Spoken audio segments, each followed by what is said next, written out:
Right, here we are. I'm Tony Bosworth, and I'm leaning over because the microphone's over here. Let me see what I can do about that. There we go. That's a little bit better, isn't it? So, would you buy a car from this man? Well, it seems not, with sales of Teslas dipping by 7%, or expected to dip by 7% this quarter in the US alone. And yeah, maybe it's because they're changing some of the taxation rules, and maybe, just maybe, it's because people are calling on Elon Musk. Let's take a look at it. So, Tesla, the electric car company, world leader, and it's run by Musk. It wasn't formed by him, as many people seem to trot out. He wasn't the person who got this company up and running, but now he's the main shareholder and he's worth something like $315 billion. Can you believe that? I don't even think you could get it in a truck, could you, that amount of money? Anyway, point is, great story in The Guardian today. I know, grown away if you will. But the point is this. What is surging in sales? Not Teslas, but what is surging are stickers, bumper stickers as they like to call them in the US.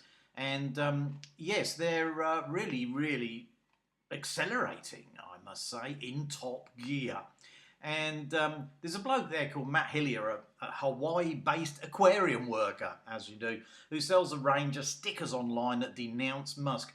And he says people saw a billionaire supervillain buy his way into the administration. That's a Trump administration that's going to come in January. And it rubbed them the wrong way, says Matt Hiller. And so he started this sticker range, and they have messages on like anti-Elon Tesla Club goes on the back of your car, or I bought this before Elon went crazy. Well, it does seem like he's gone crazy, doesn't it? He used to be a bit of a liberal-leaning kind of a bloke, believed that electric vehicles would save the planet, or would certainly be a major contributor to doing that. And now what's he doing? Cozying up to Trump. He's got a job in the Trump administration when that kicks up in January to cut government so-called waste. And he's going to get rid of, well, if he gets his way, he's going to get rid of a lot of departments there. You know, it's just absolutely ludicrous that a businessman is given this prime seat at government. Absolutely unbelievable, if you ask me. Anyway, the point is, why would you buy a car off him? Let's just have a look at the buyers, the typical buyers of your Tesla. They're typical liberal type buyers, right? And they're also people usually with quite a bit of money, because Teslas are not cheap compared to ordinary, what they call internal combustion engine cars, petrol and diesel vehicles. So these are people really usually are at the cutting edge of technology. Somebody like me, for example, yeah, I used to be a motoring journalist, spent about 20 years doing it. I'm going to wait until they come up with a technology which is better, whether that be electric with longer running batteries, you know, to 1,000 kilometres or so. That's at about 600-700 miles before recharging. Or they come up with something else. I think it's in its infancy still, in a way.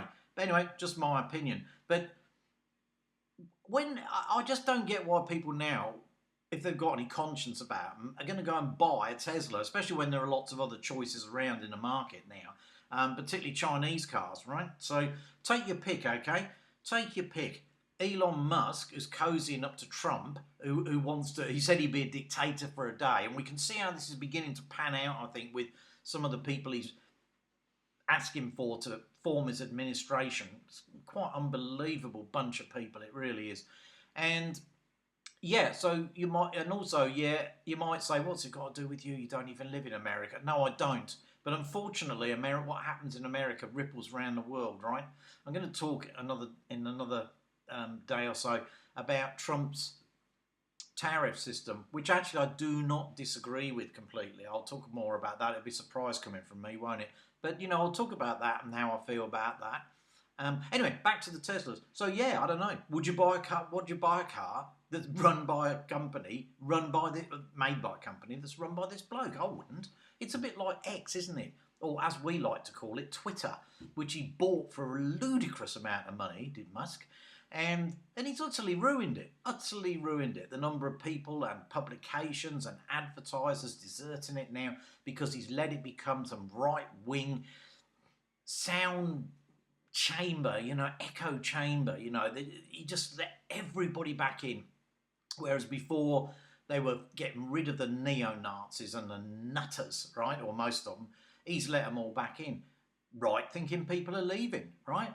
I don't think Twitter's got long left. I really don't. I think it's going to become less relevant as time goes on, and this is all down to Mr. Musk. And yeah, I am fully aware, he'll probably get on and start threatening me or so with his mates and his supporters. I don't care a fuck. But anyway, the point is, you don't even know where Australia is, right? That's your point. That's the point. Anyway, here you go. There's another slogan as well, actually, which is quite funny. Elon ate my cat, which is a reference to a debunked falsehood, absolutely debunked, about migrants eating pets in Ohio. So anyway, these stickers are flying off the shelves and flying onto the back bumpers of Teslas. And there's only one person to blame for this, Elon Musk. All right, that's it from me now. I'm going to come back very, very soon and we'll talk about a few other things, including those tariffs, right? So, yeah, stick with it. All right, you have a good evening or morning or afternoon or whatever it is, wherever you are. Goodbye.